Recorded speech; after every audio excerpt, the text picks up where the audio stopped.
السلام علیکم ورحمۃ اللہ وبرکاتہ۔ الحمد للہ علی احسانہ والشکر لہ علی توفیقہ وامتنانہ، اشہد ان لا الہ الا اللہ وحدہ لا شریک لہ تعظیما لشأنہ، واشہد ان محمدا عبدہ ورسولہ الداعی الی رضوانہ، اما بعد قال اللہ سبحانہ وتعالی اعوذ باللہ من الشیطان الرجیم ولا يغتب بعضكم بعضا أيحب أحدكم أن يأكل لحم أخيه ميتا فكرهتموه۔ محترم دوستوں، حمد و ثنا کے بعد میں نے ابھی آپ کے سامنے سورہ حجرات آیت نمبر 12 کی تلاوت کی ہے، جس میں اللہ رب العالمین کا ارشاد ہوا، تم میں سے کوئی کسی کی غیبت نہ کرے۔ کیا تم میں سے کوئی بھی اپنے مردہ بھائی کا گوشت کھانا پسند کرتا ہے؟ تم کو اس سے گھن آئے گی۔ حضرت ابو ہریرہ عبد الرحمن بن صخر الدوسی رضی اللہ عنہ سے روایت ہے، نبی کریم صلی اللہ علیہ وسلم نے فرمایا، اتدرون ما الغیبہ، کیا تم جانتے ہو غیبت کس کو کہتے ہیں؟ قالوا اللہ ورسولہ اعلم، صحابہ اکرام رضوان اللہ علیہم اجمعین نے کہا، اللہ اور اس کے رسول بہتر جانتے ہیں۔ قال ذکرک اخاک بما یکرہ، اللہ کے نبی صلی اللہ علیہ وسلم نے فرمایا، غیبت اس چیز کا نام ہے آپ اپنے بھائی کا ذکر ایسے الفاظ میں، ان کلمات کے ذریعے سے، ایسے انداز میں کرنا جس سے وہ ناپسند کرے۔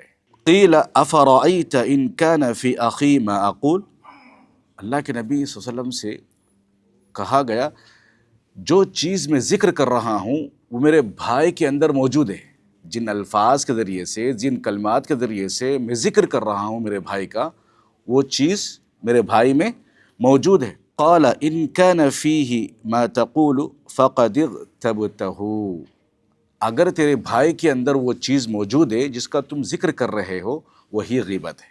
وَإِن لَّمْ يَكُنْ فِيهِ فَقَدْ بَهَتَّهُ، اگر تیرے بھائی میں کوئی چیز نہیں ہے، تمہارے بھائی میں، مسلمان میں کوئی بھی چیز نہیں ہے، پھر بھی تم اس کے بارے میں کچھ ایسے الفاظ بیان کر رہے ہو، وہ کیا ہے؟ الیگیشن ہے، وہ ہے الزام ہے، وہ ہے تہمت۔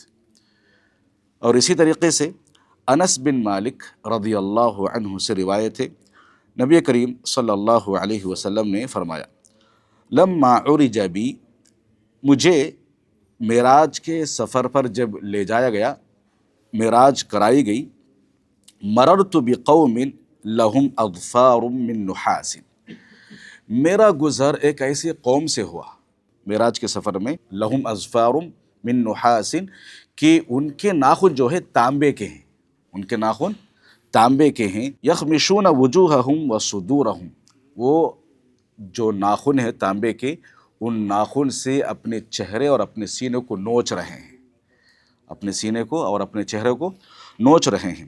فقلت من ہؤلاء یا جبریل، میں نے جبریل علیہ السلام سے پوچھا کہ یہ کون لوگ ہیں؟ قال، جبریل علیہ السلام نے کہا، ہؤلاء الذین یأکلون لحوم الناس، یہ وہ لوگ ہیں جو دنیا میں لوگوں کا گوشت کھایا کرتے تھے، لوگوں کا گوشت کھایا کرتے تھے، وَيَقَعُونَ فِي أَعْرَاضِهِمْ، اور ان کی عزتوں کو پامال کیا کرتے تھے، لوگوں کا گوشت کھایا کرتے تھے، مطلب غیبت کیا کرتے تھے، غیبت کے ذریعے سے لوگوں کی عزت کو پامال کیا کرتے تھے، لوگوں کی عزتوں کو اچھالا کرتے تھے۔ دیکھیے قرآن مجید کی سورہ حجرات آیت نمبر 12 اور ان دو احادیث کو سامنے رکھیں گے تو غیبت کی کتنی بڑی سنگینی بتائی جا رہی ہے۔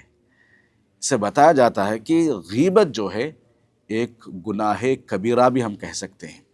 آج جس معاشرے میں ہم زندگی گزار رہے ہیں، جس سماج میں، جس سوسائٹی میں، جس دور میں ہم زندگی گزارتے ہیں، وہاں کہ اگر دو لوگ ملے ہیں تو کسی اور کی برائی کرے بغیر وہاں سے جدا نہیں ہوتے۔ اگر ایک جماعت بھی بیٹھی ہوئی ہے تو کتنا بھی پڑھا لکھا جماعت کیوں نہ ہو، کتنے بھی اچھے پڑھے لکھے لوگ کیوں نہ ہوں، یہ بیماری ہر کسی کے اندر موجود ہے۔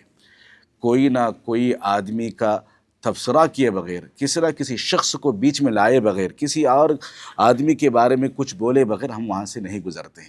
تو یہ انسانوں کے درمیان ایک گناہ نہیں رہا، بلکہ اس کو عام سمجھنے لگے ہیں، عام سی بات سمجھنے لگے ہیں۔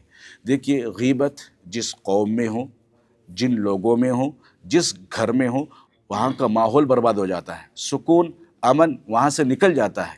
غیبت کی وجہ سے لوگوں کے رشتے ختم ہو جاتے ہیں۔ غیبت کی وجہ سے آپس میں جو اچھا سلوک کرنے والا انسان ہوتا ہے وہ بھی بدظن ہو جاتا ہے۔ غیبت کی وجہ سے کئی سالوں سے چلتا ہوا رشتہ دوست لمحوں میں ختم ہو جاتا ہے۔ تو اسی لیے انسان کو کبھی بھی ان تمام چیزوں میں ملوث نہیں ہونا چاہیے جہاں آپ کا بھی نقصان ہو اور آپ کے بھائی کا بھی نقصان ہو۔ ہمارا نقصان کیا ہے؟ دنیاوی نقصان ہے، رشتہ ہمارا ختم ہو جائے گا۔ اخروی نقصان یہ ہے کہ ہم کیا ہے، اللہ رب العالمین کے ہاں گنہگار لکھے جائیں گے۔ تو پیٹھ پیچھے اگر آپ کے بھائی کے اندر وہ چیز موجود ہے پھر بھی آپ کی اس کے بارے میں بتا رہے ہیں، وہ اگر ناپسند کرتا ہے تو یہی غیبت ہے، یہی غیبت ہے۔ آج غیبت کے ساتھ ساتھ ایسے الفاظ کا بھی ہم اضافہ کر دیتے ہیں، اس بیچارے کے اندر وہ چیزیں ہوتی ہی نہیں ہیں، وہ چیزیں ہوتی ہی نہیں ہیں۔ یہ تمام چیزیں لگا کر ہم رشتے کو ختم کرنا چاہتے ہیں، دوستی کو ختم کرنا چاہتے ہیں، آپس میں ایک دوسرے کو حسد کرنا چاہتے ہیں۔ یہ تمام چیزیں انسان کے اخلاق کے خلاف ہے، اس کی مروت کے خلاف ہے۔ تو انسان کو یہ سمجھنا چاہیے کہ غیبت کی کتنی بڑی سنگینی ہے، اس کی نزاکت کو سمجھیے، سمجھ کے اس سے دور ہونے کی کوشش کیجیے۔ اور اگر کوئی آدمی غیبت بھی کرتا ہے تو اسے روکنے کی کوشش کیجیے۔ بھائی، جس آدمی کے بارے میں آپ بتا رہے ہیں وہ آدمی کو میں جانتا ہوں، میں جانتا ہوں اس آدمی کو، ہو سکتا ہے اس کے آدمی کے اندر برائی ہو سکتی ہے۔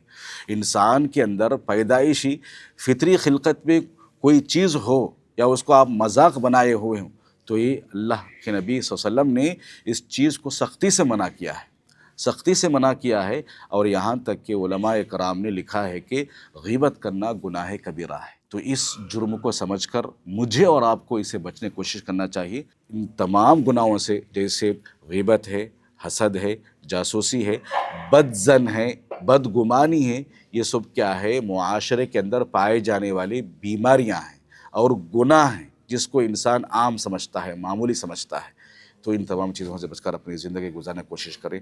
غیبت، جاسوسی، بدگمانی، ایک دوسرے کا مذاق اڑانا، ان تمام برائیوں سے ہماری حفاظت فرمائے۔ آمین۔ السلام علیکم ورحمۃ اللہ وبرکاتہ۔